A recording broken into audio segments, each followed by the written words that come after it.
ಜೊತೆಗೆ ಈ ಪ್ರೀತಿ ಮತ್ತೆ ಮದುವೆ ವಿಷಯದಲ್ಲಿ ಈ ಮಕ್ಕಳ ಮನಸ್ಥಿತಿ ಹೇಗಿರುತ್ತೆ, ಒಂದು ಸಲಿ ಅಲ್ಲ, 10 ಸಲಿ ಅಲ್ಲ, 100 ಸಲ ಅಲ್ಲ, 1000 ಸಲಿ ಅವ್ರ ಜೊತೆ ಕುತ್ಕೊಂಡು ಮಾತಾಡಿ. ಒಂದು ಸಲಿ ಅಲ್ಲ, 10 ಸಲಿ ಅಲ್ಲ, 100 ಸಲ ಅಲ್ಲ, 1000 ಸಲಿ ಅವ್ರ ಜೊತೆ ಕುತ್ಕೊಂಡು ಮಾತಾಡಿ. ಅವ್ರ ಮನಸ್ಸನ್ನ ನೀವು ಅರ್ಥ ಮಾಡ್ಕೊಳ್ತೀರಾ ಅನ್ನೋದನ್ನ ಮಕ್ಕಳಿಗೆ ನೀವು ಆದಷ್ಟು ಪದೇ ಪದೇ ಹೇಳ್ತಾ ಇರಿ. ನಮಸ್ತೆ.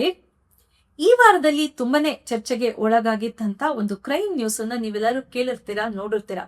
ಮಹಾರಾಷ್ಟ್ರದ ಪೂನಾದಲ್ಲಿ 20 ವರ್ಷದ ಸಿಯಾ ಗೋಯಲ್ ಅನ್ನೋ ಹುಡುಗಿ 25 ವರ್ಷದ ಚೇತನ್ ಅಗರ್ವಾಲ್ ಅವನನ್ನ ಮದುವೆ ಆಗ್ಬೇಕಾಗಿತ್ತು, ಅವನನ್ನೇ ಮರ್ಡರ್ ಮಾಡಿರುವಂತ ಒಂದು ನ್ಯೂಸ್.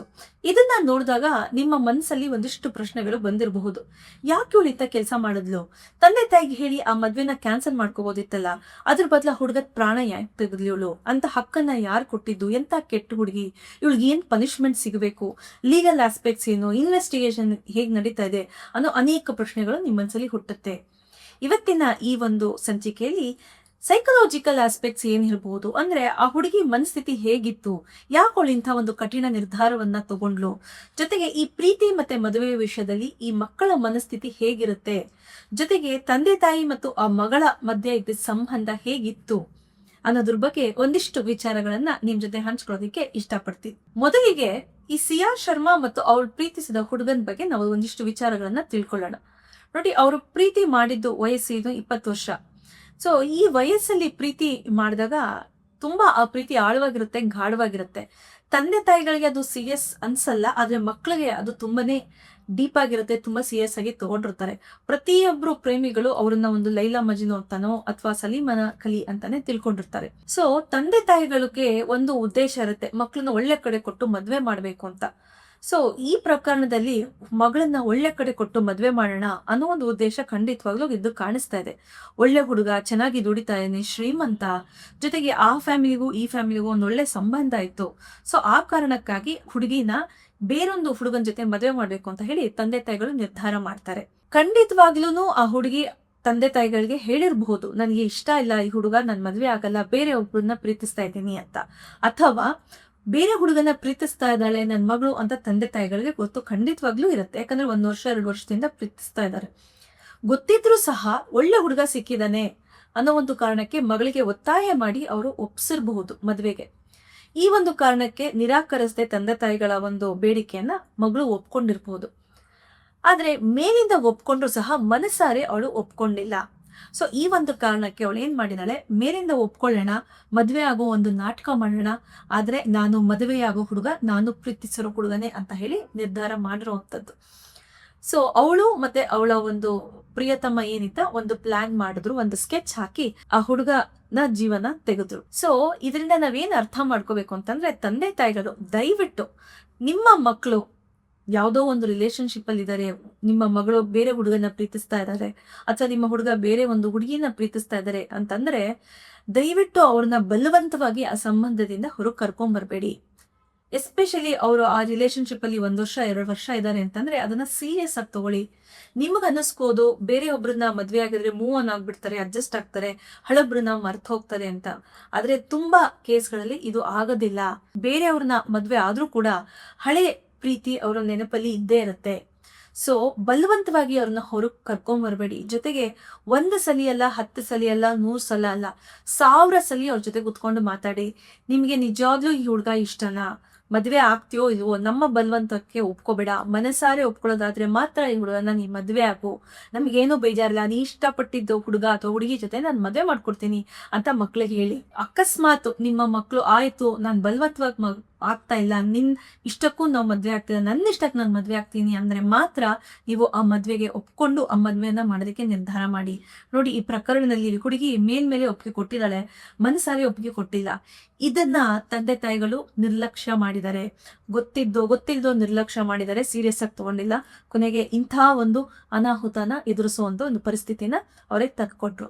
ಇನ್ನೊಂದು ಏನನ್ನ ನಾವಿಲ್ಲಿ ಕ್ಲಿಯರ್ ಆಗಿ ನೋಡ್ಬೋದು ಅಂತಂದ್ರೆ, ಈ ಹುಡುಗಿ ಇಂಥ ಒಂದು ನಿರ್ಧಾರವನ್ನ ಯಾಕೆ ತಗೊಂಡ್ಲು ಅಂತಂದ್ರೆ ಪ್ರೀತಿಗೋಸ್ಕರ, ಎಲ್ಲರಿಗೂ ಗೊತ್ತಿತ್ತೆ. ಆದ್ರೆ ಪ್ರೀತಿಗೋಸ್ಕರ ಇಂಥ ಒಂದು ಹೆಜ್ಜೆಯನ್ನ ಇಡ್ಬೇಕಾ ಅನ್ನೋದು ನಮಗೆಲ್ಲ ಕಾಡ್ತಿರೋ ಒಂದು ಪ್ರಶ್ನೆ ಅಲ್ವಾ? ಪಾಪ ಆ ಹುಡುಗ ಏನ್ ಮಾಡಿದ್ದ? ಆ ಹುಡುಗಂಗೆ 25 ವರ್ಷ, ಆ ಹುಡುಗಂಗ್ ಕನಸಿತ್ತು, ಭವಿಷ್ಯ ಇತ್ತು, ಭಾವನೆಗಳಿತ್ತು, ತಂದೆ ತಾಯಿಗಳಿದ್ದಾರೆ, ಒಂದು ದೊಡ್ಡ ಫ್ಯಾಮಿಲಿ ಇದೆ ಅವನ ಹಿಂದೆ.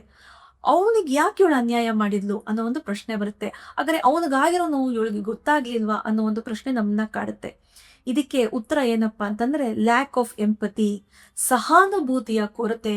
ಬೇರೆಯವ್ರಿಗೆ ನಾವು ತೊಂದರೆ ಕೊಟ್ರೆ ಅವ್ರಿಗೆ ಎಷ್ಟು ನೋವಾಗುತ್ತೆ, ನಾನೇ ಆ ಪರಿಸ್ಥಿತಿನಲ್ಲಿದ್ರೆ ನನಗೆ ಎಷ್ಟು ನೋವಾಗುತ್ತೆ ಅನ್ನೋ ಒಂದು ಅರಿವು, ಅನ್ನೋ ಒಂದು ಪ್ರಜ್ಞೆ, ಇದಕ್ಕೆ ನಾವು ಸಹಾನುಭೂತಿ ಅಂತೀವಿ. ಇದ್ರ ಕೊರತೆ ಆದಾಗ ಏನ್ ಮಾಡ್ತೀವಿ, ಇಂಥ ಒಂದು ಕೆಟ್ಟ ಹೆಜ್ಜೆಯನ್ನ ಇಡುತ್ತೀವಿ. ಸೊ ಮಕ್ಕಳಲ್ಲಿ ತಂದೆ ತಾಯಿಗಳು ಆದಷ್ಟು ಈ ಸಹಾನುಭೂತಿಯನ್ನ ಬೆಳೆಸೋದಕ್ಕೆ ಪ್ರಯತ್ನ ಪಡಬೇಕು. ಒಂದ್ ನಾಯಿ ಕಲ್ಲು ಹೊಡೆದ್ರೆ ಅದಕ್ಕೆ ಎಷ್ಟು ನೋವಾಗುತ್ತೆ, ನೀನೇ ಆ ಪರಿಸ್ಥಿತಿನಲ್ಲಿದ್ರೆ ಯೋಚನೆ ಮಾಡು ಎಷ್ಟು ನೋವಾಗುತ್ತೆ ನಿನಗೆ ಅಂತ ತಂದೆ ತಾಯಿಗಳು ಮಕ್ಳಿಗೆ ಹೇಳ್ಕೊಡ್ಬೇಕು. ಆಗ ಮಕ್ಳಿಗೆ ಅರ್ಥ ಆಗತ್ತೆ. ಹಾಗೇನೆ ಮನುಷ್ಯ ವಿಚಾರದಲ್ಲೂ ಅಷ್ಟೇ, ನೀನ್ ಬೇರೆಯವ್ರಿಗೆ ತೊಂದರೆ ಕೊಟ್ರೆ, ನಿನ್ನ ಖುಷಿಗೋಸ್ಕರ, ನಿನ್ನ ಒಂದು ಸ್ವಾರ್ಥಕ್ಕೋಸ್ಕರ ಬೇರೆಯವ್ರಿಗೆ ತೊಂದರೆ ಕೊಟ್ರೆ ಅವ್ರಿಗಾಗೋ ಕಷ್ಟನ, ಅವ್ರಿಗಾಗೋ ನೋವನ್ನ ನೀನ್ ಯೋಚನೆ ಮಾಡಿ ನೋಡು. ನೀನೇ ಆ ಪರಿಸ್ಥಿತಿನಲ್ಲಿದ್ರೆ ನಿನಗೆ ಎಷ್ಟು ಕಷ್ಟ ಆಗುತ್ತೆ, ನಿನಗೆ ಎಷ್ಟು ನೋವಾಗುತ್ತೆ ಯೋಚನೆ ಮಾಡಿ ನೋಡು ಅಂತ ತಂದೆ ತಾಯಿಗಳು ಮಕ್ಳಿಗೆ ಚಿಕ್ಕವರಿದ್ದಂತ ಪಾಠ ಹಾಕಬೇಕು. ಆಗ ಮಕ್ಕಳಿಗೆ ಸಹಾನುಭೂತಿ ಅಂದ್ರೆ ಏನು, ಸಹಾನುಭೂತಿಯನ್ನ ಹೇಗೆ ಬೆಳೆಸ್ಕೋಬೇಕು ಅನ್ನೋದು ಗೊತ್ತಾಗುತ್ತೆ. ಆ ಸಹಾನುಭೂತಿ ಇದ್ರೆ ಯಾರು ಸಹಿತ ಇಂಥ ಒಂದು ಕೆಟ್ಟ ಕೆಲಸವನ್ನ ಮಾಡೋದಿಲ್ಲ. ಇದು ನಮ್ಗೆ ತುಂಬಾ ಕ್ಲಿಯರ್ ಆಗಿ ಕಾಣುವಂತ ಒಂದು ಕೊರತೆ ಈ ಒಂದು ಪ್ರಕರಣದಲ್ಲಿ. ಇನ್ನು ಎರಡನೇದು ಏನಪ್ಪಾ ಅಂತಂದ್ರೆ ಲ್ಯಾಕ್ ಆಫ್ ಎಮೋಷನಲ್ ಮ್ಯಾನೇಜ್ಮೆಂಟ್. ಪ್ರತಿಯೊಬ್ಬರಿಗೂ ಎಮೋಷನ್ಸ್ ಇದ್ದೇ ಇರುತ್ತಲ್ವಾ. ಎಸ್ಪೆಷಲಿ ಇಂಥ ಒಂದು ಪ್ರೀತಿಯ ವಿಚಾರದಲ್ಲಿ ಮಕ್ಕಳಿಗೆ ಅತಿಯಾದ ಎಮೋಷನ್ಸ್ ಇರುತ್ತೆ, ಇಂಟೆನ್ಸ್ ಎಮೋಷನ್ಸ್ ಇರುತ್ತೆ, ಒಂದು ಅಟ್ಯಾಚ್ಮೆಂಟ್, ಒಂದು ಪೊಸೆಸಿವ್ನೆಸ್ ಇರುತ್ತೆ. ಸೊ ಇಂಥ ಒಂದು ಎಮೋಷನ್ಸ್ ಅನ್ನ ಹೇಗೆ ಮ್ಯಾನೇಜ್ ಮಾಡ್ಕೋಬೇಕು ಅನ್ನೋದು ಮಕ್ಕಳಿಗೆ ಗೊತ್ತಿರೋದಿಲ್ಲ. ಈ ಅತಿಯಾದ ಒಂದು ಅಟ್ಯಾಚ್ಮೆಂಟ್, ಒಂದು ಪೊಸೆಸಿವ್ನೆಸ್, ಆ ಒಂದು ಪ್ರೀತಿನ ನಾನು ಹೇಗೆ ನಿಭಾಯಿಸ್ಬೇಕು ಅನ್ನೋ ಒಂದು ವಿವೇಕ ಮಕ್ಕಳಲ್ಲಿ ಇರಬೇಕು. ಸೊ ಈ ಎಮೋಷನ್ಸ್ ಅನ್ನ ಮ್ಯಾನೇಜ್ ಮಾಡ್ಕೊಳ್ಳೋದು ಕಷ್ಟ ಆದಾಗ ಏನಾಗುತ್ತೆ, ಇಂಥ ಒಂದು ಕೆಟ್ಟ ಕೃತ್ಯಗಳು ಆಗೋಗ್ಬಿಡುತ್ತೆ. ಸೊ ಆದಷ್ಟು ಮಕ್ಕಳಿಗೆ ಅವರ ಒಂದು ಇಂಟೆನ್ಸ್ ಎಮೋಷನ್ಸ್ ನ ಹೇಗೆ ಮ್ಯಾನೇಜ್ ಮಾಡ್ಕೋಬೇಕು, ಮ್ಯಾನೇಜ್ ಮಾಡ್ಕೊಳಕ್ ಬರ್ಲಿಲ್ಲ ಅಂದ್ರೆ ಅಟ್ಲೀಸ್ಟ್ ತಂದೆ ತಾಯಿಗಳ ಹತ್ರ ಅದ್ರ ಬಗ್ಗೆ ಮಾತಾಡ್ಬೇಕು. ಅಮ್ಮ ಅಪ್ಪ ನನ್ಗೆ ಇಷ್ಟು ತೊಂದರೆ ಆಗ್ತಿದೆ, ನಂಗೆ ಇಷ್ಟು ದುಃಖ ಆಗ್ತಿದೆ, ನಾನು ಏನ್ ಮಾಡ್ಲಿ ಅಂತ ತಂದೆ ತಾಯಿಗಳ ಜೊತೆ ಮಕ್ಳು ಕುತ್ಕೊಂಡು ಮಾತಾಡ್ಬೇಕು. ಅದ್ ಎಕ್ಸ್ಪ್ರೆಸ್ ಮಾಡೋದಕ್ಕೆ ತಂದೆ ತಾಯಿಗಳು ಅವಕಾಶ ಮಾಡ್ಕೊಡ್ಬೇಕು. ಯಾವುದೇ ಒಂದು ಜಡ್ಜ್ಮೆಂಟ್ ಮಾಡದೆ ಮಕ್ಳಿಗೆ ಏನ್ ಹೇಳ್ತಾರೋ ಅದನ್ನ ಕಿವಿಗೊಟ್ಟು ಕೇಳಿ ಅವ್ರಿಗೆ ಸಹಾಯ ಮಾಡ್ಬೇಕು, ಇಂಥ ಒಂದು ಪರಿಸ್ಥಿತಿಯಿಂದ ಹೊರಗೆ ಬರೋದಕ್ಕೆ, ಅವರ ಒಂದು ಇಂಟೆನ್ಸ್ ಎಮೋಷನ್ಸ್ ನ ಮ್ಯಾನೇಜ್ ಮಾಡೋದಕ್ಕೆ. ಇನ್ನು ಮೂರನೇದು ಏನಪ್ಪಾ ಅಂತಂದ್ರೆ ಲ್ಯಾಕ್ ಆಫ್ ವ್ಯಾಲ್ಯೂಸ್, ಅಂದ್ರೆ ಮೌಲ್ಯಗಳು. ಮೌಲ್ಯಗಳು ಅಂತಂದ್ರೆ ಟ್ರೂತ್ ಆಗಿರ್ಬೋದು, ಲಾಯಲ್ಟಿ, ಆನೆಸ್ಟಿ, ಎಥಿಕ್ಸ್, ಈ ತರ ಅನೇಕ ಮೌಲ್ಯಗಳಿರುತ್ತೆ. ಈ ಮೌಲ್ಯಗಳು ತಂದೆ ತಾಯಿ ಮಕ್ಕಳಲ್ಲಿ ಬೆಳೆಸ್ಬೇಕು. ಈ ಪ್ರಕರಣದಲ್ಲಿ ಈ ಮೌಲ್ಯಗಳು ಇದ್ದಂಗೆ ಕಾಣೋದಿಲ್ಲ ಆ ಹುಡುಗಿಗಾಗ್ಲಿ ಅಥವಾ ಹುಡುಗಿಯ ಪ್ರಿಯತಮಂಗಾಗ್ಲಿ ಅಲ್ವಾ. ಸೊ ಈ ಮೌಲ್ಯಗಳ ಕೊರತೆ ಇದ್ದಾಗೂ ಕೂಡ ಇಂಥ ಒಂದು ಕೃತ್ಯಗಳು ಮಾಡುವಂತಹ ಒಂದು ಸಾಧ್ಯತೆ ಹೆಚ್ಚಾಗಿರುತ್ತೆ. ಇನ್ನೊಂದು ಏನು ಕಾಣ್ತಿದೆ ಈ ಪ್ರಕರಣದಲ್ಲಿ ಅಂತಂದ್ರೆ ಇನ್ಸ್ಟೆಂಟ್ ಗ್ರಾಟಿಫಿಕೇಶನ್, ಇನ್ಸ್ಟೆಂಟ್ ಸೊಲ್ಯೂಷನ್. ಈಗಿನ ಕಾಲದಲ್ಲಿ ನಾವ್ ಏನೇ ಬಯಸಿದ್ರು ಅದು ಥಟ್ ಅಂತ ನಮ್ಗೆ ಸಿಕ್ಬಿಡುತ್ತೆ ಅಲ್ವಾ. ಅದೊಂದು ಊಟನೇ ಆಗಿರ್ಬೋದು, ಅಥವಾ ಒಂದು ಬಟ್ಟೆ ಆಗಿರ್ಬೋದು, ಅಥವಾ ಜಗತ್ತಿನ ಎಲ್ಲೋ ಒಂದ್ ಮೂಲೆ ಕೂತಿರೋ ಒಂದು ವ್ಯಕ್ತಿನ ನಾನು ನೋಡ್ಬೇಕು, ಮಾತಾಡ್ಬೇಕು ಅಂದ್ರೆ ಅದು ಸಹಿತ ಇನ್ಸ್ಟೆಂಟ್ ಆಗಿ ಆಗ್ಬಿಡುತ್ತೆ. ಸೊ ಮಕ್ಳಿಗೆ ಏನಾಗ್ಬಿಟ್ಟಿದೆ ಅಂದ್ರೆ ಈ ಇನ್ಸ್ಟೆಂಟ್ ಸೊಲ್ಯೂಷನ್, ಇನ್ಸ್ಟೆಂಟ್ ಗ್ರಾಟಿಫಿಕೇಶನ್ ಅನ್ನೋ ಒಂದು ಮೈಂಡ್ ಸೆಟ್ ಅನ್ನ ಅವರು ಬೆಳೆಸ್ಕೊಂಡ್ಬಿಟ್ಟಿದ್ದಾರೆ. ತಂದೆ ತಾಯಿಗಳು ಮಕ್ಕಳನ್ನ ಈ ಒಂದು ಮೈಂಡ್ ಸೆಟ್ ಇಂದ ಹೊರಗೆ ತರೋದಕ್ಕೆ ಪ್ರಯತ್ನ ಪಡ್ಬೇಕು. ಅವ್ರು ಏನಾದ್ರು ಬಯಸಿದ್ರೆ ಅದನ್ನ ತಕ್ಷಣ ಕೊಡಿಸ್ಬಿಡೋದು, ತಕ್ಷಣ ಅದ್ ಆಗೋಂಗ್ ಮಾಡೋದನ್ನ ಮಾಡಬಾರ್ದು. ಹಾಗ್ ಮಾಡಿದಾಗ ಏನಾಗುತ್ತೆ, ಇಂಥ ಕೃತ್ಯಗಳಾಗತ್ತೆ. ನನಗ್ ಬೇಕಾಗಿದ್ದ ಹುಡುಗ ನನಗ್ ಬೇಕೇ ಬೇಕು, ನಾನ್ ಪ್ರೀತಿಸೋದ್ ಹುಡುಗನ ಜೊತೆನೆ ನಾನು ಮದ್ವೆ ಆಗೋದು, ಇಲ್ಲ ಅಂತಂದ್ರೆ ನಾನು ಬಾಳೋದೇ ಇಲ್ಲ, ಬೇರೆಯವ್ರಿಗೆ ತೊಂದರೆ ಕೊಟ್ಟಾದ್ರೂ ಸರಿ ಏನೇ ಆಗ್ಲಿ ನಾ ಹುಡುಗನ ಪಡಿತೀನಿ ಅನ್ನೋ ಒಂದು ಹಠ. ಸೊ ಈ ಇನ್ಸ್ಟೆಂಟ್ ಗ್ರಾಟಿಫಿಕೇಶನ್ ಜೊತೆಗೆ ಅಲ್ಲಿ ಏನಾದ್ರು ಒಂದು ಪ್ರಾಬ್ಲಮ್ ಇದ್ರೆ ಇನ್ಸ್ಟೆಂಟ್ ಸೊಲ್ಯೂಷನ್ ನ ಹುಡ್ಕೊಂಡ್ಬಿಡೋದು. ಆ ಸೊಲ್ಯೂಷನ್ ಇಂದ ಎಷ್ಟು ತೊಂದರೆಗಳಾಗ್ಬೋದು, ಲಾಂಗ್ ಟರ್ಮ್ ಕಾನ್ಸಿಕ್ವೆನ್ಸ್ ಏನಿರುತ್ತೆ ಅನ್ನೋ ಯೋಚನೆ ಮಾಡೋಷ್ಟು ಪೇಷನ್ಸ್ ಇರಲ್ಲ, ಆ ವಿವೇಕನು ಕಳ್ಕೊಂಡ್ಬಿಟ್ಟಿರ್ತಾರೆ. ಸೊ ಈ ಇನ್ಸ್ಟೆಂಟ್ ಗ್ರಾಟಿಫಿಕೇಶನ್ ಮತ್ತೆ ಇನ್ಸ್ಟೆಂಟ್ ಸೊಲ್ಯೂಷನ್ ಕೂಡ ಈ ಪ್ರಕರಣದಲ್ಲಿ ನಾವು ಇರೋದನ್ನ ನೋಡಬಹುದು. ಇದು ಒಂದು ಆದ್ರೆ ಇನ್ನೊಂದು ಕಡೆ ಆ ತಂದೆ ತಾಯಿ ಮತ್ತು ಮಗಳ ಮಧ್ಯ ಏನ್ ನಡೆದಿರ್ಬೋದು ಅನ್ನೋದ್ರ ಬಗ್ಗೆ ಒಂದಿಷ್ಟು ವಿಚಾರಗಳನ್ನ ತಿಳ್ಕೊಳ್ಳೋಣ. ನೋಡಿ, ಯಾವುದೇ ಮಕ್ಕಳಾಗಿ ಅವರ ಪ್ರೀತಿನಲ್ಲಿದ್ದಾಗ ಅವರ ಸ್ವಭಾವದಲ್ಲಿ, ಅವರ ಗುಣದಲ್ಲಿ, ಅವರ ಒಂದು ಹಾವಭಾವದಲ್ಲಿ ಒಂದಿಷ್ಟು ಬದಲಾವಣೆಗಳಾಗಿರುತ್ತೆ. ಅದನ್ನ ತಂದೆ ತಾಯಿಗಳು ನೋಟಿಸ್ ಮಾಡಿರ್ತಾರೆ, ಗಮನಿಸಿರ್ತಾರೆ. ಜೊತೆಗೆ 1 ವರ್ಷ 2 ವರ್ಷ ಪ್ರೀತಿಯಲ್ಲಿದ್ದ ಹುಡುಗಿ ಆ ಹುಡುಗನ ಬಿಟ್ಟು ಇನ್ನೊಬ್ರ ಜೊತೆ ಮದುವೆ ಆಗ್ತೀನಿ ಅಂತ ಗೊತ್ತನು ಸಾಕಷ್ಟು ಬದಲಾವಣೆಗಳು ಕಾಣ್ತಾ ಇರುತ್ತೆ. ಅವಳ ಮನಸ್ಥಿತಿಯಲ್ಲಿ ಬದಲಾವಣೆಗಳಾಗಿರುತ್ತೆ. ಇದನ್ನ ತಂದೆ ತಾಯಿಗಳು ನೋಟಿಸ್ ಮಾಡ್ಬೇಕು. ಜೊತೆಗೆ ಇಷ್ಟೊಂದೆಲ್ಲ ಸಂಚ್ ಹಾಕಿದಾಳೆ ಅಂದ್ಮೇಲೆ ಒಂದ್ ಅಟೆಂಪ್ಟ್ ಮಾಡಿದಾಳೆ, ಸೋತಿದಾಳೆ, ಮತ್ತೆ ಇನ್ನೊಂದು ಅಟೆಂಪ್ಟ್ ಮಾಡಿದಾಳೆ, ಹುಡುಗನ ಜೊತೆ ಸದಾ ಮಾತಾಡ್ತಿದ್ಲಂತೆ, ತುಂಬಾ ಹೊತ್ತು ಮಾತಾಡ್ತಿದ್ಲಂತೆ ಆ ಪ್ರಿಯತಮ್ಮನ ಜೊತೆ. ಇಷ್ಟೆಲ್ಲ ಆದ್ರೂ ತಂದೆ ತಾಯಿಗಳಿಗೆ ಒಂದು ಸುಳಿವು ಸಿಗ್ಲಿಲ್ವಾ? ಆ ಬದಲಾವಣೆಗಳನ್ನ ಅವರು ನೋಟಿಸೇ ಮಾಡ್ಲಿ, ಅವ್ರು ಎಷ್ಟು ಇಂಡಿಕೇಶನ್ಸ್ ಕೊಟ್ಟಿರ್ಬೋದು, ಎಷ್ಟು ಸುಳಿವು ಕೊಟ್ಟಿರ್ಬೋದು, ಅದನ್ನ ಯಾವ್ದನ್ನು ಅವರು ನೋಟಿಸೇ ಮಾಡ್ಲಿಲ್ವಾ? ಅಥವಾ ನೋಟಿಸ್ ಮಾಡಿದ್ರು ಅದನ್ನ ನಿರ್ಲಕ್ಷ್ಯ ಮಾಡಿದ್ರ? ಈ ಪ್ರಶ್ನೆ ನಮ್ಗೆ ಕಾಡುತ್ತೆ ಅಲ್ವಾ?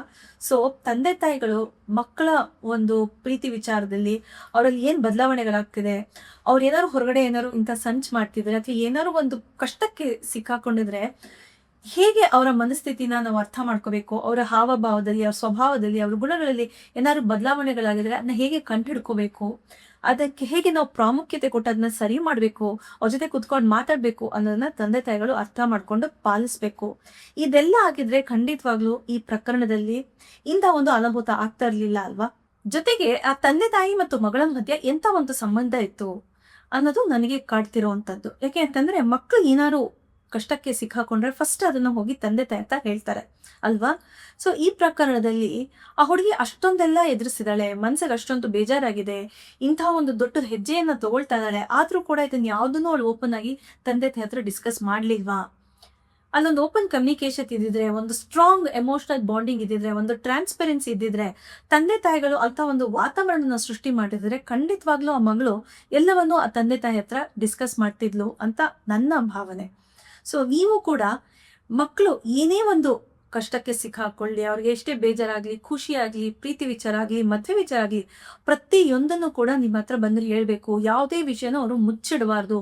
ಅಂಥ ಒಂದು ಬಾಂಡಿಂಗ್ ಅನ್ನ ಕ್ರಿಯೇಟ್ ಮಾಡ್ಕೊಳ್ಳಿ, ಅಂತ ಒಂದು ಸ್ಪೇಸ್ ಅನ್ನ ಕ್ರಿಯೇಟ್ ಮಾಡಿ ಆ ಬಾಂಡಿಂಗ್ ಅನ್ನ ಸ್ಟ್ರಾಂಗ್ ಮಾಡ್ಕೊಳ್ಳಿ. ಮಕ್ಳಿಗೆ ಎಂಥ ಕಷ್ಟ ಪರಿಸ್ಥಿತಿಗೆ ಸಿಕ್ಕಾಕೊಂಡ್ರು ನೀವು ಅದಕ್ಕೆ ಸಪೋರ್ಟ್ ಮಾಡಕ್ಕಿದ್ದೀರಾ, ಒಂದು ಗೈಡೆನ್ಸ್ ಕೊಡಕ್ಕಿದ್ದೀರಾ, ಅವ್ರ ಮಾತನ್ನ ಕೇಳಿಸ್ಕೊಳಕ್ಕಿದ್ದೀರಾ, ಅವ್ರ ಮನಸ್ಸನ್ನ ನೀವು ಅರ್ಥ ಮಾಡ್ಕೊಳ್ತೀರಾ ಅನ್ನೋದನ್ನ ಮಕ್ಕಳಿಗೆ ನೀವು ಆದಷ್ಟು ಪದೇ ಪದೇ ಹೇಳ್ತಾ ಇರಿ, ಅದನ್ನ ಮನದಟ್ಟು ಮಾಡಿ.